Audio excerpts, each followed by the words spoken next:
Zoological name.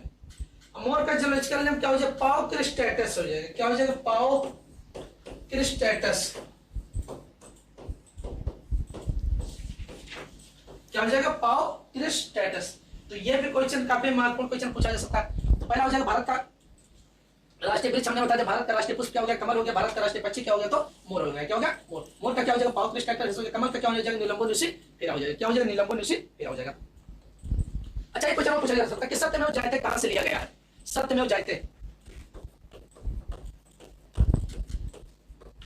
तो सत्यमेव जयते कहां से लिया गया? मुंडको उपनिषद से। कहां से लिया गया? मुंडको उपनिषद से लिया गया है। मुंडको उपनिषद।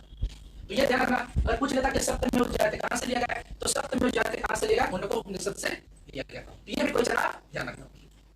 उसके बाद एक क्वेश्चन ये पूछा जा सकता है कि बेलथाप नेशन नामक पुस्तक के लेखक, बेलथाप नेशन, तो बेलथाप नेशन नामक पुस्तक के लेखक अगर पूछ लेता है तो बेलथाप नेशन नामक पुस्तक के लेखक कौन हो जाए? Adam Smith. Adam Smith. तो ये भी ध्यान रखना, जिसे क्या बोला जाता है? फादर ऑफ इकोनॉमिक्स कहा जाता है। क्या कहा जाता है?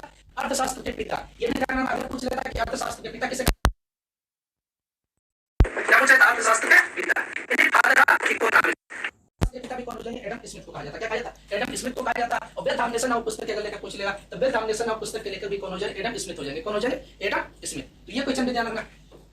उसके बाद अगर पूछ लेता अर्थशास्त्र नामक पुस्तक के लेखक, यहां पर आप सब कंफ्यूज हो सकते हो। अगर पूछेगा अर्थशास्त्र,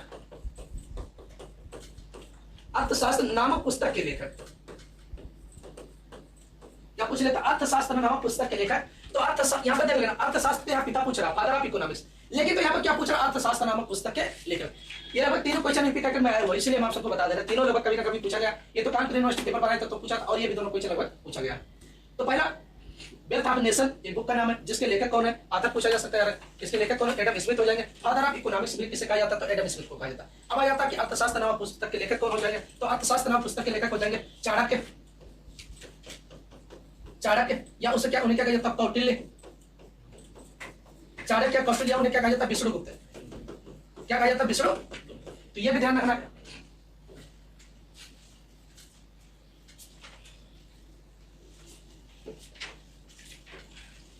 कि अर्थशास्त्र नाम पुस्तक के लेकर चाणक्य, कौटिल्य, विष्णुगुप्त हो जाएगा। बेलथाप नेशन हो जाएगा। फादर ऑफ इकोनॉमिक्स किसे कहा जाता है? तो फादर ऑफ इकोनॉमिक्स किसे कहा जाता है? तो एडम स्मिथ को कहा जाता है। नाबार्ड की स्थापना आप सबको पता ही होगा। नाबार्ड की स्थापना अगर पूछ लेगा तो 12 जुलाई 1982 को हुई थी। कब? 12 जुलाई 1982। हाँ, एक क्वेश्चन और बता देते हैं। तो अगर पूछ लेता आरबीआई की स्थापना, आरबीआई, तो आरबीआई का पूरा नाम आप सबको पता होगा, रिजर्व बैंक ऑफ इंडिया हो जाएगा। क्या होता है? Reserve bank of India. इसकी स्थापना अगर पूछ लेता, क्या स्थापना, तो आरबीआई की जो स्थापना हो जाएगी 1 अप्रैल 1935 को। 1 अप्रैल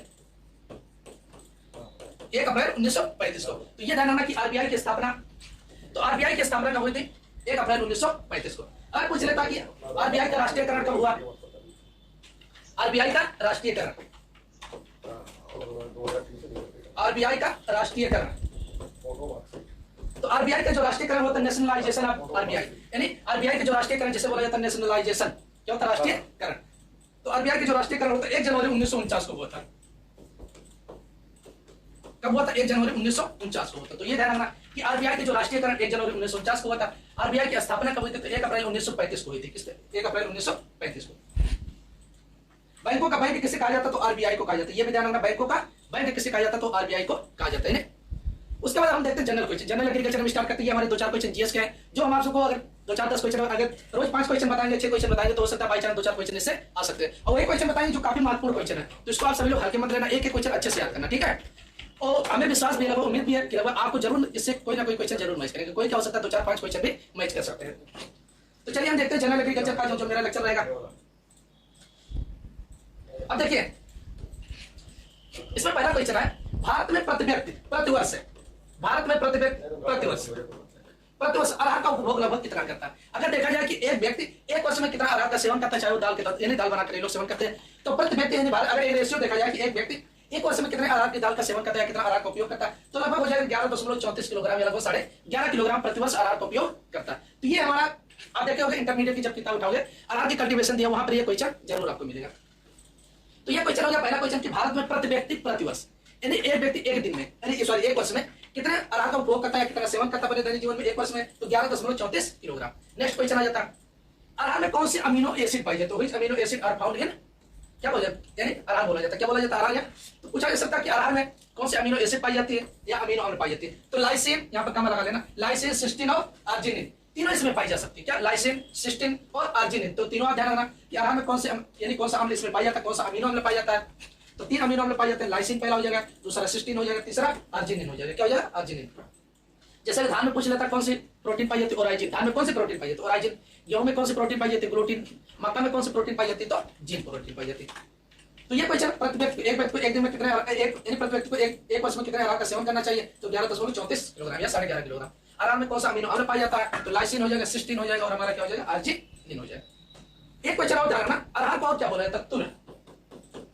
ये क्वेश्चन ध्यान रखना, कभी हमारे यूपीपी में एक 2 बार पूछा गया था कि तुर, या एसएससी में भी कई बार पूछा गया, तुर किस फसल का नाम है या किस फसल को कहा जाता है? तो तुर किसे कहा जाता है? अरहर को कहा जाता है। किसे कहा जाता है? अरहर को कहा जाता है। बाई चांस अगर अरहर ना दे के पिजन पी ना दे के हो सकता है अरहर या पिजन पी ना दे, और वहां पे दे सकता है तुर दे सकता है। क्या? तो मतलब क्या होता है? अरहर होता है।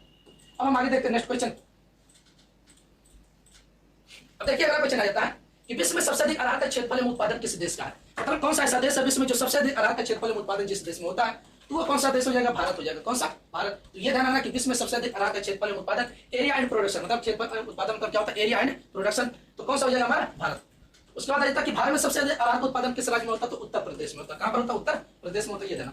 अब अरहर हमारा C3 प्लांट है। क्या होता है? C3 और 60 डे प्लांट है, मतलब छोटे दिन वाला होता है। क्या? छोटे 60 डे वाला कब हम इसका सेलेक्ट किया जाता है? यानी जब उसमें फूल आने के समय, फूल आने से लेकर दाना पकने तक की जो, अगर उस समय दिन छोटा होता है तो उसे 60 डे बोला जाता है। अगर फूल आ रहा है और उसमें मतलब फ्लावरिंग स्टेज चल रहा है, धीरे धीरे मैच्योर हो रहा है, अगर दिन बड़ा हो रहा है तो उसे क्या बोला जाता है? लॉन्ग डे प्लांट बोला जाता है। क्या बोला जाता है? Long day plant. पौधों की वृद्धि और विकास पे, वृद्धि पे तो समझिए कुछ नहीं डिपेंड होता, वृद्धि पे नहीं, कुछ विकास पे, लेकिन तो जो सबसे ज्यादा डिपेंड होता है उसके flowering and fruiting, flowering stage और फ्रूट सेटिंग स्टेज पे सबसे ज्यादा हमारा 60 डे और लॉन्ग डे प्लांट उसमें डिपेंड होता है। C3, तो C3 के बारे में हमने आप सबको बता दिया था।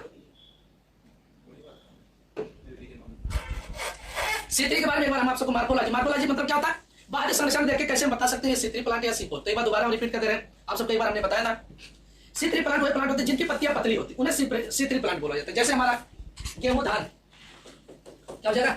गेहूं हो जाएगा, धान हो जाएगा, अरहर हो जाएगा और आलू, ये सब हमारे किसके अंतर्गत आते हैं? C3 प्लांट के अंतर्गत आते हैं। वह पौधे जिनकी पत्तियां पतली होती हैं उन्हें हम C3 प्लांट के अंतर्गत रखते हैं। किसके अंतर्गत रखा जाता है? C3 प्लांट के। और C4 प्लांट वह पत्तियां, वह पौधे जिनकी पत्तियां चौड़ी होती हैं उसे हम C4 प्लांट के अंतर्गत रखते हैं। जैसे मक्का, ज्वार, बाजरा, गन्ना, ये सब हमारे किसके अंतर्गत आता है? C4। देखोगे मक्का की भी पत्ती चौड़ी होती है, गन्ना की भी होती है, ज्वार की भी होती है और बाजरा की भी होती है। इन सभी की पत्तियां कैसे होती है? चौड़ी होती है। तो उन्हें क्या बोला जाता है? C4 प्लांट कहा जाता है। क्या कहा जाता है? C4 प्लांट कहा जाता है। एक और प्लांट होता है कैम, जिसे बोला जाता है calculation acid metabolism. CAM plant में ये होता है जैसे हमारा हो जाएगा आपका अनानास होता है, लहसुन हो जाएगा, प्याज हो जाएगा, ये सब किसके अंतर्गत आता है? कैम प्लांट के अंतर्गत आता है। इसके स्टोमेटा जो होते हैं रात में खुलते हैं, इसका मेन जो कैरेक्टर होता है, और ये पानी का अवशोषण अधिक करते हैं। क्या करते हैं? जो वाटर एब्जॉर्प्शन यानी कैपेसिटी होता है इनका हाई होता है, वाटर एब्जॉर्प्शन कैपेसिटी इनका हाई होता है। किसका होता है? यानी कैम प्लांट का होता है। पहले सबसे पहले ध्यान रखना कैम का पूरा नाम कैल्कुलेशन एसिड मेटाबॉलिज्म हो जाएगा। इसके स्टोमेटा रात में खुलते हैं, इसमें पानी अवशोषण की क्षमता अधिक होती है। जैसे हमारा हो जाएगा अनानास हो जाएगा, प्याज हो जाएगा और लहसुन, ये सब हमारे किसके अंतर्गत आते हैं? कैम प्लांट के अंतर्गत आते हैं। तो विश्व में सबसे अधिक अरहर का क्षेत्रफल उत्पादन भारत में होता है। भारत में सबसे अधिक अरहर का क्षेत्रफल उत्तर प्रदेश है, उसमें अरहर C3 प्लांट और ये 60 प्लांट है। क्या हो जाए? C3 और 60 प्लांट है। अब हम आगे देखते हैं नेक्स्ट क्वेश्चन। अरहर अधिकतर सूखा सहनशील फसल है। इन्हें क्या होता है? हमारा ड्राई मतलब क्या होता है? इसको हम देखो आगे अरहर की खेती ऐसी जगह भी की जाती है जहां पर कम वर्षा होता है। जैसे हमारा बुंदेलखंड क्षेत्र होता है, क्या बुंदेलखंड एरिया होता है, वहां पर भी अरहर की खेती की जा सकती है क्योंकि वहां पर बारिश कम होता है। और जैसे हमारा हो जाएगा उत्तर प्रदेश में तो पहले बहुत अरहर की खेती होती है, तो उसमें सबसे ज्यादा जो मेजर डिजीज लगने लगी उत्तर प्रदेश में बिल्ट डिजीज, उगठा रोग लगने लगा। अब उगठा रोग क्यों लगता है? हमारे किसान जो लोग तो उन्हें ये नहीं जानकारी रहता कि क्रॉप रोटेशन या फसल चक्र हम करते, यानी फसल चक्र करना चाहिए। क्रॉप रोटेशन मतलब ये होता है कि फसल चक्र कि हमारा जो लैंड रहेगा वो फिक्स रहेगा, लेकिन तो क्रॉप को हम ईयर बाय ईयर क्या होता है, ईयर आफ्टर ईयर उसको हम बदलते रहते हैं। क्या होता है? जैसे एक बार हमने अरहर की बुआई कर दिया तो दूसरी बार हम क्या होता है? धान गेहूं की रोपाई कर सकते हैं, तीसरी बार हम गन्ने की बुआई कर सकते हैं, उसके बाद फिर अरहर की बुआई कर सकते हैं। लेकिन तो बहुत लोग ये होता है कि 2001 में अरहर की बुआई की, 2 में, 3 में, 4 में, 5 ऐसे 10 साल अरहर की बुआई कंटिन्यू करेंगे। और 10 साल जब अरहर की बुआई कर देंगे तो समझ लीजिए इसमें काफी दिक्कत होने लगेगी। क्या होगा? काफी दिक्कत होने लगेगा। अब वही आप बार बार उसी फसल की बुआई करोगे तो उसमें जो इंसेक्ट लगने वाले रहेंगे वो और ज्यादा प्रभावित होंगे, और डिजीज जो हमारे सॉइल में भी डिजीज पहुंच जाएगी, और सॉइल में जब डिजीज पहुंचेगी तो वो बनी रहेगी। जैसे आप फसल की बुआई करोगे तैसे उसका आक्रमण लगभग इफेक्ट पढ़ने लगा। तो इसलिए क्रॉप रोटेशन बहुत ज्यादा जरूरी होता है, यानी जो हमारी सॉइल फर्टिलिटी होती है उसको मेंटेन करने के लिए क्रॉप रोटेशन बहुत आवश्यक होता है। जिसे बोला जाता है फसल चक्र यही होता है कि जो हमारे लैंड होती है फिक्स रहती है, लेकिन तो फसल को हम ईयर आफ्टर ईयर जो होता है क्रॉप रोटेट करते रहते हैं, मतलब बदलते रहते हैं, तो उसे बोला जाता है क्रॉप रोटेशन या फसल चक्र। तो ये अरहर हमारी अधिकतर सूखा शासीन फसल, मतलब अगर कम वर्षा होती तो भी इसकी यहाँ खेती की जाती है। वैरायटी प्रजातियां, इसमें वैरायटी तो बहुत है लेकिन हम जो मुख्य मुख्य वैरायटी रहेगा वो देखेंगे। तो पहले ये देखना पूसा 84, ये काफी महत्वपूर्ण वैरायटी है। पूसा 84 मानक, ये भी वैरायटी महत्वपूर्ण। उपास 120, ये तो बहुत ही महत्वपूर्ण वैरायटी है।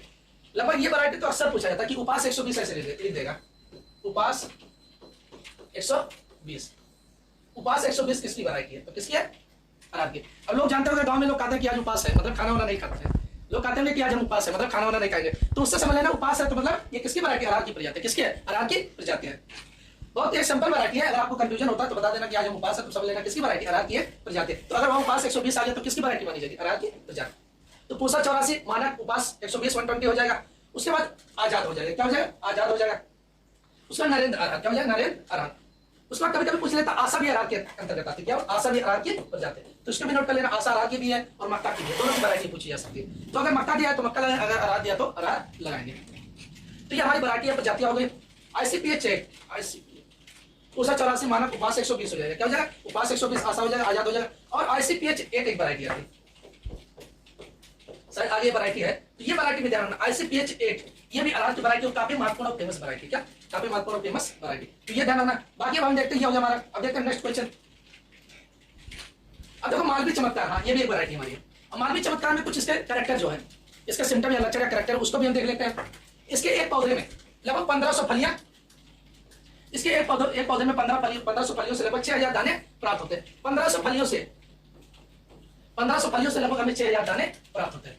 ये फलियां मतलब क्या होता है? अब जैसे ये हमारे पौधे में ब्रांचेस, यहाँ पर एक फलिया से पूरा लगे, एक फलिया से यहाँ पर डंठल निकल गया और एक फलिया से इसमें देखोगे हल्का हल्का इसकी फलियां हल्का हल्का क्या होती है? टेढ़ी होती है, हल्का सा ऐसे रहता है और इसके बीच में से यहाँ पर दाना भरा रहता है। कैसे? दाना ऐसे बना रहता है। तो इसमें जो एक पौधे से लगभग 1500 फलियां, ये एक फली हो गया, ये एक फली हो गया। किस क्या है? फली। पोड मतलब क्या बोला जाता है? फली। POD, पोड मतलब क्या होता है? फली। तो ये इसके एक पौधे से लगभग हमें 1500 फलियां प्राप्त होती हैं और 1500 फलियों में हमें लगभग 6000 दाना प्राप्त होता है। कितना? 6000 दाने प्राप्त होते हैं। और इसमें जो उपज होता है 40 कुंटल प्रति हेक्टेयर इसमें उपज प्राप्त होता है। कितना? 40 कुंटल प्रति हेक्टेयर हमें इससे दाना प्राप्त होता है।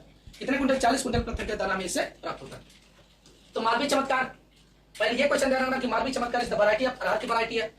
इसके एक पौधे में 1500 फलियां होती। कितनी होती? 1500 फलियां होती और 1500 फलियों से लगभग हमें 6000 दाने प्राप्त होते हैं। और इसमें जो उपज होता है 40 कुंटल प्रति हेक्टेयर दाना में प्राप्त होता है। कितना प्राप्त होता है? 40 कुंटल प्रति हेक्टेयर दाना। अब देखो पूसा 84, नेक्स्ट वैरायटी है पूसा 84, या IARI से विकसित की गई थी। किसे? IARI से विकसित की गई थी।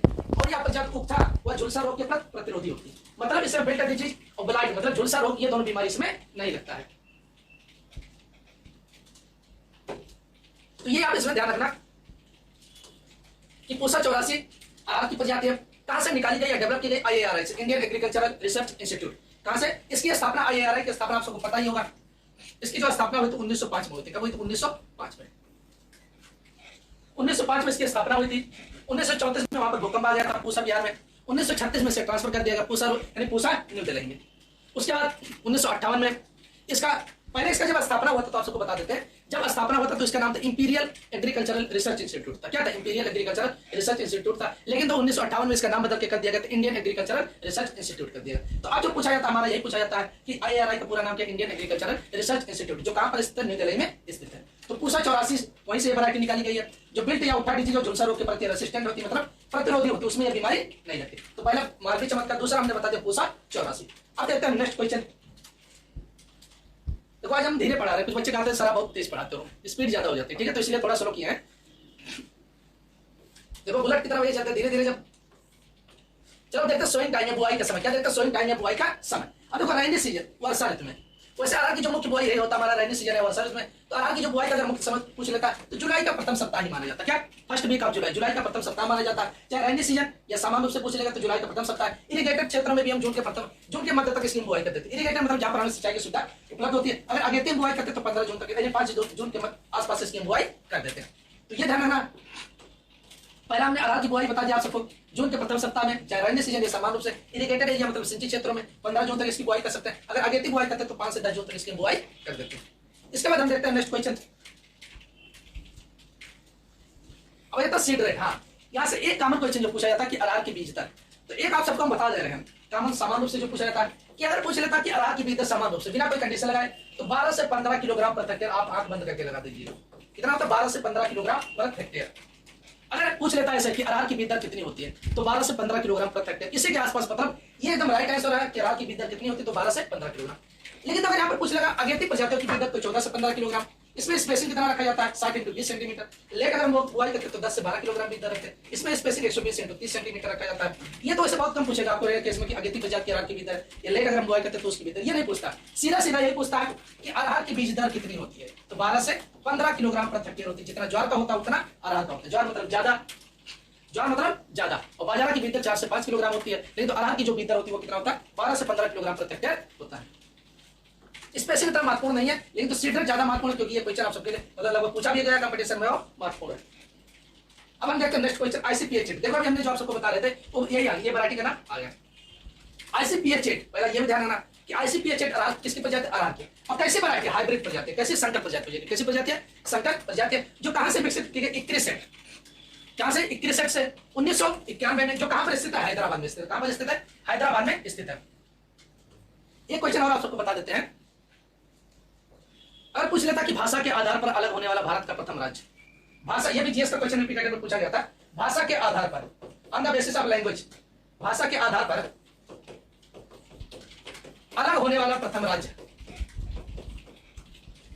अलग होने वाला प्रथम राज्य। तो भाषा के आधार पर अलग होने वाला प्रथम राज्य हमारा कौन सा हो जाए, एपी। एपी मतलब क्या होता है, आंध्र प्रदेश। क्या होता है, आंध्र प्रदेश। आंध्र प्रदेश की राजधानी क्या है, तो हैदराबाद। तो ये कब अलग हुआ था, 1853 में। कब अलग हुआ था, 1853 में। तो ये क्वेश्चन ध्यान रखना कि भाषा के आधार पर अलग होने वाला भारत का प्रथम राज्य, तो आंध्र प्रदेश की राजधानी हैदराबाद। कब अलग हुआ था, 1853 में। कब अलग हुआ था, 1853 में। अब एक दो क्वेश्चन और आपको जीएस का बताते हैं। अगर पूछ लेता कि भारत में प्रथम बार रेल कब चला गया था, तो ये भी 1853 में चला गया था। 1853 में कितने किलोमीटर चला गया था, 34 किलोमीटर।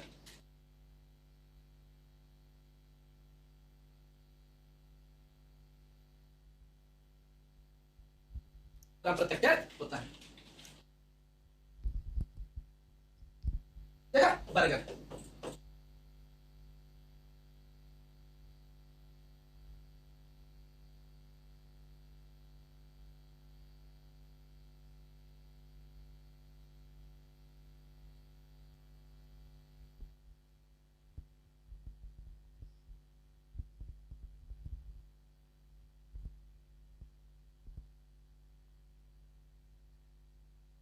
प्रत्यक्ष होता है।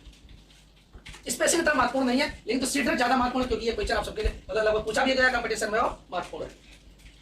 अब हम देखते हैं नेक्स्ट क्वेश्चन, आईसीपीएच 8। देखो अभी हमने जो आप सबको बता रहे थे वो यही ये वैरायटी का नाम आ गया आईसीपीएच 8। पहला ये भी ध्यान रखना कि आईसीपीएच 8 अरहर किसकी प्रजाति, अरहर की। और कैसी वैरायटी, हाइब्रिड प्रजाति, कैसी संकर प्रजाति, कैसी प्रजाति है, संकर प्रजाति, जो कहां से विकसित की गई, 21 सेट। कहां से, 21 सेट से 1991 में, जो कहां पर स्थित है, हैदराबाद में स्थित। कहां पर स्थित है, हैदराबाद में स्थित है। एक क्वेश्चन और आप सबको बता देते हैं। अगर पूछ लेता कि भाषा के आधार पर अलग होने वाला भारत का प्रथम राज्य, भाषा, ये भी जीएस का क्वेश्चन रिपीटेड में पूछा गया था। भाषा के आधार पर, on the basis of language, भाषा के आधार पर अलग होने वाला प्रथम राज्य, अलग होने वाला प्रथम राज्य। तो भाषा के आधार पर अलग होने वाला प्रथम राज्य हमारा कौन सा हो जाए, एपी। एपी मतलब क्या होता है, आंध्र प्रदेश। क्या होता है, आंध्र प्रदेश। आंध्र प्रदेश की राजधानी क्या है, तो हैदराबाद। तो ये कब अलग हुआ था, 1853 में। कब अलग हुआ था, 1853 में। तो ये क्वेश्चन ध्यान रखना कि भाषा के आधार पर अलग होने वाला भारत का प्रथम राज्य, तो आंध्र प्रदेश की राजधानी हैदराबाद। कब अलग हुआ था, 1853 में। कब अलग हुआ था, 1853 में। अब एक दो क्वेश्चन और आपको जीएस का बताते हैं। अगर पूछ लेता कि भारत में प्रथम बार रेल कब चला गया था, तो ये भी 1853 में चला गया था। 1853 में कितने किलोमीटर चला गया था, 34 किलोमीटर। कितने, 34 किलोमीटर। कहां से कहां के बीच में, मुंबई से थाने के बीच में। कहां से, मुंबई से थाने के बीच में। जो मुंबई से थाने के बीच में किसके शासनकाल में, तो लॉर्ड डलहौजी के शासनकाल में। किसके शासनकाल में, लॉर्ड डलहौजी के शासनकाल में। तो आप दिमाग में बैठा लीजिएगा कि भारत में पहली बार ट्रेन कब चलाई गई थी, 1853 में। कितने किलोमीटर, 34 किलोमीटर। कहां से कहां के बीच में, मुंबई से थाने के बीच में। किसके शासनकाल में, तो लॉर्ड डलहौजी के शासनकाल में। किसके शासनकाल में, लॉर्ड डलहौजी के शासनकाल में। तो ये हमारी वैरायटी आईसीपीएच 8 किसकी वैरायटी है, प्रजाति अरहर की। कब विकसित की गई, 1991 में, 21 सेट, हैदराबाद से, जो हैदराबाद में स्थित। अब ये वैरायटी पूछा जाता है, प्रभात। प्रभात जो पूछा जाता है ये इस तरह पूछा जाता है कि निम्न में से अरहर की सबसे जल्दी पकने वाली प्रजाति, तो प्रभात है। अगेती प्रजाति और सबसे जल्दी पकने वाली प्रजाति हमारी अरहर की कौन सी हो जाएगी, तो हमारी कौन सी वैरायटी प्रजाति, प्रभात। ये क्वेश्चन आप ध्यान रखना। अगर पूछ लेता कि अरहर की जल्दी पकने वाली प्रजाति या सबसे अगेती प्रजाति निम्न में से कौन सी है, तो प्रभात वैरायटी हो जाएगी। कौन सी हो जाएगी, प्रभात।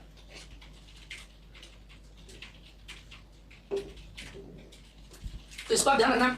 आईसीपीएच एक्ट किसकी वैरायटी अरार की है, 31 हैदराबाद से विकसित की गई तो 1991 में। प्रभाव भी किसकी वैरायटी अरार की, कैसी वैरायटी है, जल्दी पकने वाली प्रजाति आगे थी प्रजाति है। नेक्स्ट क्वेश्चन, अब देखो बीट डिजीज, ये क्वेश्चन पूछा जाता है। बीट या उठा रोग अरार की सबसे भयानक बीमारी, अत्यंत हानिकारक रोग है। क्या मोस्ट सीरियस डिजीज आप पिजन पिया जिसे बोला जाता है, तुरी आहार। तो अरार की सबसे भयानक बीमारी कौन सी होती है, हमारी बीट डिजीज, जो फ्यूजेरियम उडम नामक फफूंदी या कवक द्वारा होता है। ये आप ध्यान रखना, फ्यूजेरियम उडम नामक फफूंदी या कवक द्वारा होता है। जितने भी देखे होंगे अधिकतर जो डिजीज बिल्ट उल्टे रखते हैं, ये सब डिजीज किसके द्वारा, फंगस या कवक द्वारा होता है। तो कवक का नाम ये फ्यूजेरियम उडम हो जाएगा। क्या हो जाएगा, फ्यूजेरियम उडम। कंट्रोल सीडोमोनास फ्लोरोसेंस 3 ग्राम प्रति 100 लीटर पानी की दर से घोल बना के छिड़काव करते। तो ये इतना ज्यादा महत्वपूर्ण नहीं है, ये पूछा जा सकता है कि अरार की सबसे भयानक बीमारी किसके द्वारा होता है, कवक द्वारा होता है। या कौन सी सबसे भयानक बीमारी बिल्ट डिजीज किस कवक द्वारा होता है, फ्यूजेरियम उडम नामक कवक या फफूंद के द्वारा होता है। कवक के अध्ययन को आप सबको पता ही होगा, माइकोलॉजी कहा जाता है। किसे, माइकोलॉजी। कवक की खोज किसने की थी, पी माइकेली ने की थी। किसने की थी, पी माइकेली ने की थी। अब आ जाता है स्टेरिलिटी, ऐसी वैरायटी जल्दी पकने वाली प्रजाति आगे थी प्रजाति है। नेक्स्ट क्वेश्चन, अब देखो बीट डिजीज, ये क्वेश्चन पूछा जाता है। बीट या उठा रोग अरार की सबसे भयानक बीमारी, अत्यंत हानिकारक रोग है। क्या मोस्ट सीरियस डिजीज आप पिजन पिया जिसे बोला जाता है, तुरी आहार। तो अरार की सबसे भयानक बीमारी कौन सी होती है, हमारी बीट डिजीज, जो फ्यूजेरियम उडम नामक फफूंदी या कवक द्वारा होता है। ये आप ध्यान रखना, फ्यूजेरियम उडम नामक फफूंदी या कवक द्वारा होता है। जितने भी देखे होंगे अधिकतर जो डिजीज बिल्ट उल्टे रखते हैं, ये सब डिजीज किसके द्वारा, फंगस या कवक द्वारा होता है। तो कवक का नाम ये फ्यूजेरियम उडम हो जाएगा। क्या हो जाएगा, फ्यूजेरियम उडम। कंट्रोल सीडोमोनास फ्लोरोसेंस 3 ग्राम प्रति 100 लीटर पानी की दर से घोल बना के छिड़काव करते। तो ये इतना ज्यादा महत्वपूर्ण नहीं है, ये पूछा जा सकता है कि अरार की सबसे भयानक बीमारी किसके द्वारा होता है, कवक द्वारा होता है। या कौन सी सबसे भयानक बीमारी बिल्ट डिजीज किस कवक द्वारा होता है, फ्यूजेरियम उडम नामक कवक या फफूंद के द्वारा होता है। कवक के अध्ययन को आप सबको पता ही होगा, माइकोलॉजी कहा जाता है। किसे, माइकोलॉजी। कवक की खोज किसने की थी, पी माइकेली ने की थी। किसने की थी, पी माइकेली ने की थी। अब आ जाता है स्टेरिलिटी मोजाइक, बंध्यता जिसे बोला जाता है। क्या, बंध्यता या स्टेरिलिटी मोजाइक रोग बोला जाता है। क्या बोला जाता है, स्टेरिलिटी मोजाइक। या रोग किसके द्वारा होता है, वायरस द्वारा होता है। ये क्वेश्चन ध्यान रखना, स्टेरिलिटी मोजाइक यही पूछा जाता है सीधा, ऐसे इंग्लिश में लिख देगा। तो स्टेरिलिटी मोजाइक रोग किसमें लगता है, अरार में लगता है। भाई किसके द्वारा होता है, वायरस द्वारा होता है। किसके द्वारा होता है, वायरस द्वारा होता है। तो विषाणु या वायरस के अध्ययन को हम क्या कहते हैं,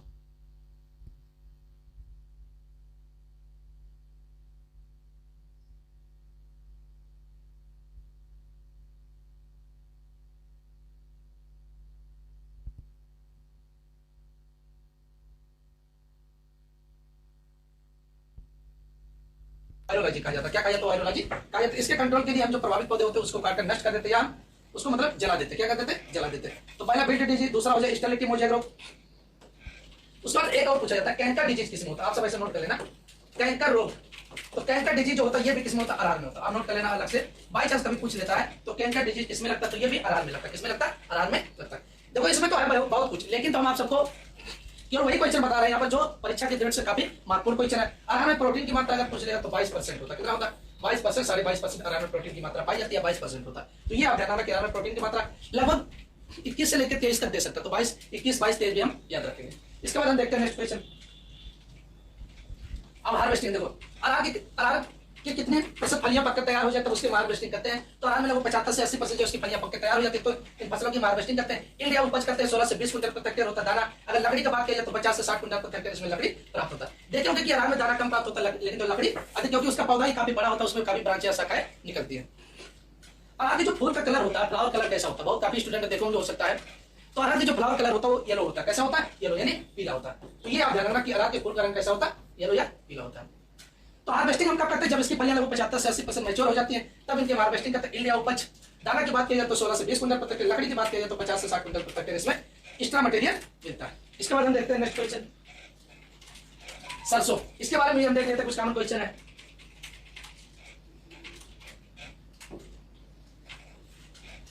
पहला जाता है इंडियन मस्टर्ड। क्या हो जाए, इंडियन मस्टर्ड या भारतीय सरसों या राई या लाह या राय। तो सबसे आप केवल यही जानना, इंडियन मस्टर्ड या भारतीय सरसों का बोटेनिकल जो होता है, ब्रेस्का जंसिया होता है 2 यानी इसमें कितना होता है 36।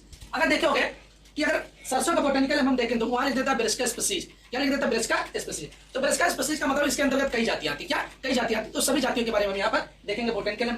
इंडियन मस्टर्ड या भारतीय सरसों, तो इसका बोटेनिकल ब्रेस्का जंसिया होता है 2 यानी 36 होता है। क्रोमोसोम नंबर इसमें कितना हो जाएगा, तो 36 हो जाएगा। इसके बाद हमारा नेक्स्ट क्वेश्चन आ जाता है कि भूरी सरसों।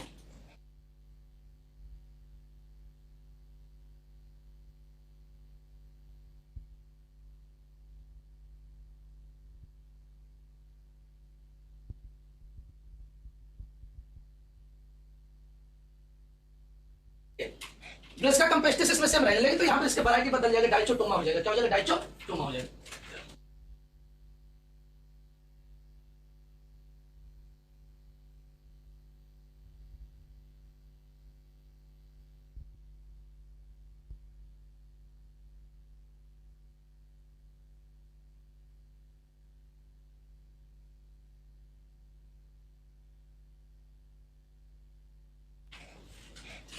पहला जाता है इंडियन मस्टर्ड।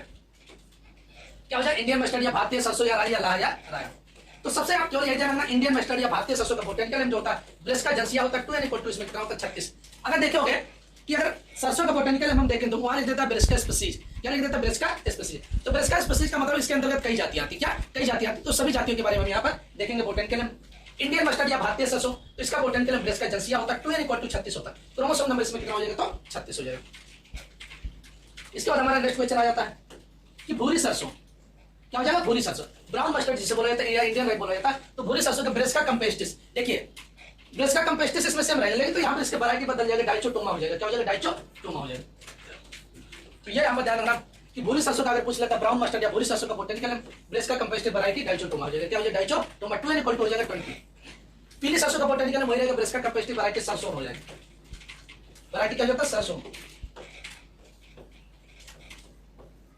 तो ब्रेस्का कंपेस्टिस वही रहेगा, लेकिन यहाँ पर जाके वैरायटी बदल जाएगा, तो सरसों में इसमें भी 2 n = कितना होता है? 20 या 20 होता है। कितना होता है? 20 होता है। तो ये ध्यान रखना कि भूरी सरसों के ब्रेस्का कंपेस्टिस वैरायटी डाइचोटोमा, 2 n = 20। पीली सरसों की भी वही रहेगा, ब्रेस्का कंपेस्टिस वैरायटी सरसों हो जाएगा, लेकिन इसमें 2 n = कितना हो जाएगा? 20। कितना हो जाएगा? 20। अब देखिए ये क्वेश्चन आ जाता, तारा मीरा या दुर्वा, तारा मीरा या दुर्वा सरसों पूछा जाता। यूका सटाइवा, ये आप किताब इंटरमीडिएट का देखोगे तो उसमें जहां पर सरसों की दिया वहां पर एक क्वेश्चन सब लगभग मैच करेंगे कुछ क्वेश्चन इसमें। तो तारा मीरा या दुर्वा सरसों का बोटेनिकल नेम जिसे बोला जाता है इरूका सटाइवा, इसका यही आता है इरूका सटाइवा। इसमें कोई वैरायटी अलग से नहीं होती, तो इसका बोटेनिकल नेम इरूका सटाइवा। अब अगला क्वेश्चन आ जाता है कि भारत में सबसे अधिक सरसों का क्षेत्रफल उत्पादन किस राज्य का है? तो राजस्थान का। क्या है? राजस्थान। राजस्थान की राजधानी जयपुर। सरसों की फसल का मुख्य खरपतवार ओरोबैंकी होता है। क्या होता है? ओरोबैंकी, जिसे बोला जाता है टोटल रूट पैरासाइट बोला जाता है। पूर्ण जड़ परजीवी कौन सा होता है? खरपतवार है। किस फैमिली का खरपतवार? सोलेनेसी फसलों का मुख्य खरपतवार माना जाता है, ओरोबैंकी माना जाता है। किसे माना जाता है? ओरोबैंकी को माना जाता है। तो भारत में सरसों का सबसे अधिक क्षेत्रफल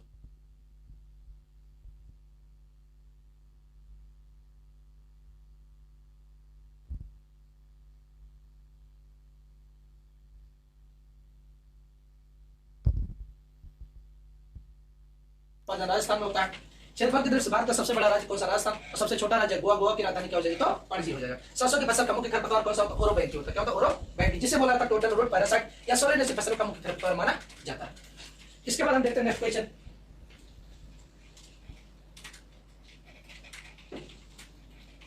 सरसों के तेल में तीव्र गंध आने का कारण देखिए होगी, जब हम सरसों को ले जाते हैं पेराई के लिए, किसके लिए? पेराई के लिए जाते हैं, तो देखिए होगी उसमें तीव्र गंध आता है। उसमें उसके हमारी आंखें क्या होती है? उसमें देखो अगर पास में खड़े हैं तो उसमें बहुत हमारी आंखों में लगने लगता है। तो किसके कारण होता है? इसी कारण सिनेग्रीन के कारण होता है। किसके कारण होता है? सिनेग्रीन के कारण होता है। तो ये जब सरसों को हम ले जाते हैं दुकान पे या जो हमारी मशीन होती है आटा चक्की वाली पहनने वाली, वहां पे अगर पहनने के लिए ले जाते हैं तो अगर वहां पास में खड़े हो जाते हैं तो देखते हैं कि आंखों में बहुत ही लगता है। तो किसके कारण है? सिनेग्रीन। अब सरसों के तेल में कौन सा एल्कलाइड पाया जाता है? इरोसिक अम्ल पाया जाता है। कौन सा पाया जाता है? इरोसिक एसिड पाया जाता है। तो ये ध्यान रखना कि अगर पूछ लेता है कि सरसों में कौन सा अम्ल पाया जाता है, इरोसिक एसिड या सरसों के तेल में तीव्र गंध आने का कारण, तो क्या हो जाएगा? सिनेग्रीन। काली सरसों का ब्रेस्का नाइग्रा हो जाएगा। अगर मैं पूछ लेता ब्लैक सरसों, काली सरसों का बोटेनिकल नेम, तो काली सरसों का जो हमारा बोटेनिकल नेम हो जाएगा ब्रेस्का नाइग्रा हो जाएगा। क्या हो जाएगा? ब्रेस्का नाइग्रा। 2 n = क्रोमोसोम नंबर = कितना हो जाएगा? तो 16 हो जाएगा। कितना हो जाएगा? 16। तो पहला क्वेश्चन, सरसों के तेल में तीव्र गंध आने का कारण सिनेग्रीन हो जाएगा। क्या हो जाएगा? सिनेग्रीन। सरसों के तेल में कौन सा एल्कलाइड पाया जाता है? तो एल्कलाइड अगर देखा जाता है तो इरोसिक अम्ल पाया जाता है। कौन सा? इरोसिक अम्ल पाया जाता है। काली सरसों का बोटेनिकल नेम ब्रेस्का नाइग्रा होता है। क्या होता है? ब्रेस्का नाइग्रा होता है। इसमें 2 n = कितना होता है? तो 16 हो जाएगा। कितना? 16। इसके बाद हम देखते हैं नेक्स्ट क्वेश्चन। अब वैरायटियां प्रजातियां में राई या लाह सभी की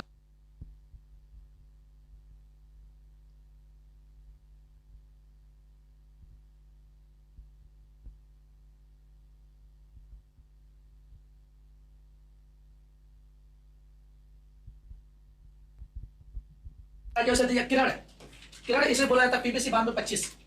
क्या किरण या पीपीसी 9225 हो जाए। तो ये ध्यान रखना, किरण आप ध्यान रखना, यही पूछा जाएगा। पूषा अग्रहणी क्या हो जाएगा? पूषा अग्रहणी, उर्वशी, वरुणा, वरदान, रोहिणी, वैभव और पूषा गोल्ड। गोल्ड गोल्ड क्या? पूषा गोल्ड मतलब क्लीन गोल्ड। आप सब देखे होंगे कि जब मैच होता तो कोई ना कोई क्लीन गोल्ड हो जाता है। क्या? क्लीन गोल्ड हो जाता है। अब क्लीन गोल्ड हो गया तो पूषा गोल्ड मतलब ये आउट हो गया, गोल्ड हो गया। अगर जहां गोल्ड लगा तो समझ लेना गेहूं है। गोल्ड मतलब सोना। गेहूं हमारे किस कलर का होता है? सोने के कलर का होता है। जहां पर लगा पूषा गोल्ड अगर एक वैरायटी है पूछ लिया पूसा गोल्ड, तो पूसा गोल्ड किसकी वैरायटी होती है? गेहूं की। तो देखोगे हमारा गेहूं किस कलर का होता है? सोने के कलर का होता है। कैसा? सोने के कलर। जब गेहूं मैच्योर हो जाता है तो सोने के कलर हो जाता है। तो पूसा गोल्ड मतलब गेहूं जो गोल्ड होता है वो सोने के कलर का होता है। तो ये किसकी वैरायटी है? गेहूं की प्रजाति। अगर पूसा गोल्ड लग गया, मैच खेलते हैं जैसे गोल्ड हो जाते हैं, तो समझ लेना किसकी वैरायटी हमारी? सरसों की हो जाएगी। किसकी? सरसों की वैरायटी है प्रजाति। तो किरण हो जाएगा, पूसा अग्रणी हो जाएगा, वरुणा हो जाएगा, वरदान हो जाएगा, वैभव हो जाएगा, रोहिणी हो जाएगा, और पूसा गोल्ड। ये सब सरसों की काफी महत्वपूर्ण वैरायटी है। और पूसा जय किशन, ये भी वैरायटी पूछा जाता है। पूसा जय किशन, ये यहाँ पर भी ध्यान रखना, कभी कभी पूछ लेता कि पूसा जय किशन किसकी वैरायटी है, तो ये भी हमारी किसकी वैरायटी है?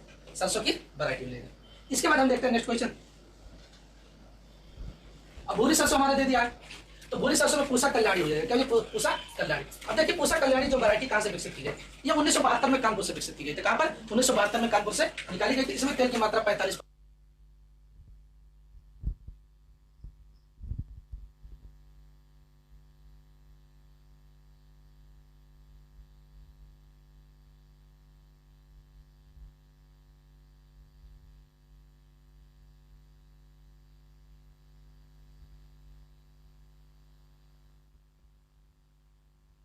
होता है। अगर देखा जाता है ऑयल कंटेंट या तेल की मात्रा देखा जाता है, तो इसमें जो तेल की मात्रा होती है कितनी होती है? 45% होता है। कितना? 45%। राई, राया, ला हो जाएगा, वरुणा हो जाएगा, क्रांति हो जाएगा, पूसा गोल्ड हो जाएगा, वरदान। ये सब हमारी किसकी वैरायटी हो जाएगी? तो ये हमारी वैरायटी किसकी हो जाएगी? सरसों की। किसकी वैरायटी? सरसों की वैरायटी प्रजात हो जाएगा।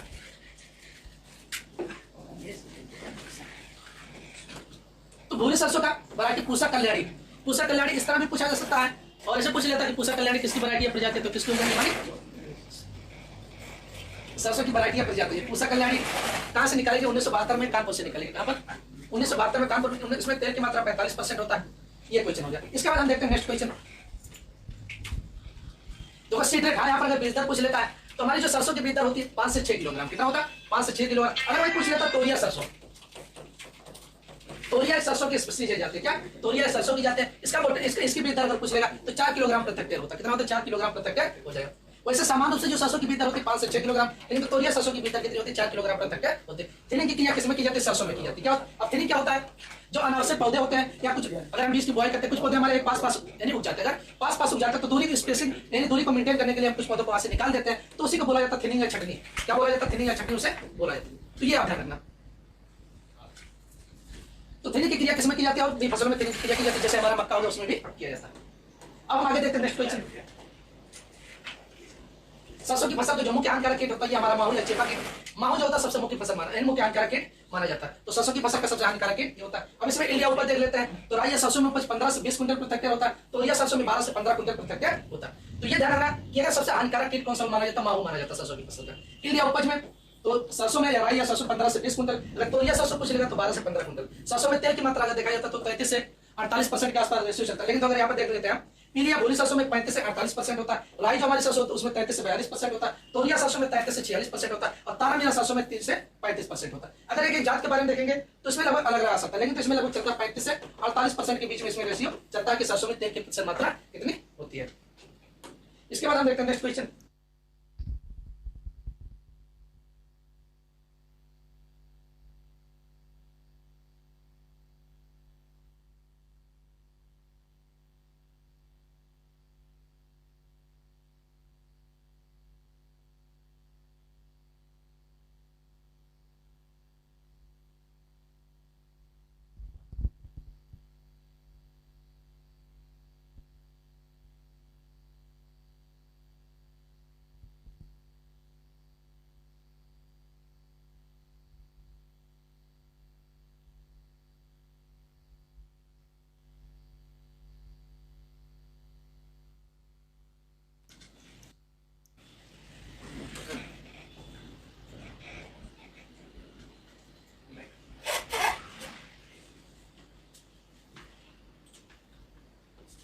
तो ये हमारी इसको आप ध्यान रखना कि जो माहू जो है उसके बाद इसमें जो इंडिया उपज होता है सरसों में 15 से 20, उसमें तोरिया में 12 से 15, तेल की मात्रा ये हमारी हो जाएगी। तो आज हम अपना जो क्लास है यहीं पे समाप्त करते हैं, क्योंकि इसके बाद सर हमारे योगेश सर पढ़ाएंगे जो भी एनिमल हस्बेंड्री या हो सकता है पशुपालन जो भी पढ़ाया जाए। उसके बाद आप सबकी जो भी क्लास चलेगी, तो आप सभी लोग 2-4 मिनट में पुनः लाइव आइए। इसके बाद नेक्स्ट क्लास आपकी होने वाली। तो इसको एक क्वेश्चन आप अच्छे से याद कर रही है। बाकी सर ने आप सबको पूरा डिटेल से पढ़ाया है। जो भी एक क्वेश्चन आप सबको हम बीच बीच से उसको भी पढ़ाते रहेंगे। तो आज के लिए हम इतना ही रखते हैं। धन्यवाद।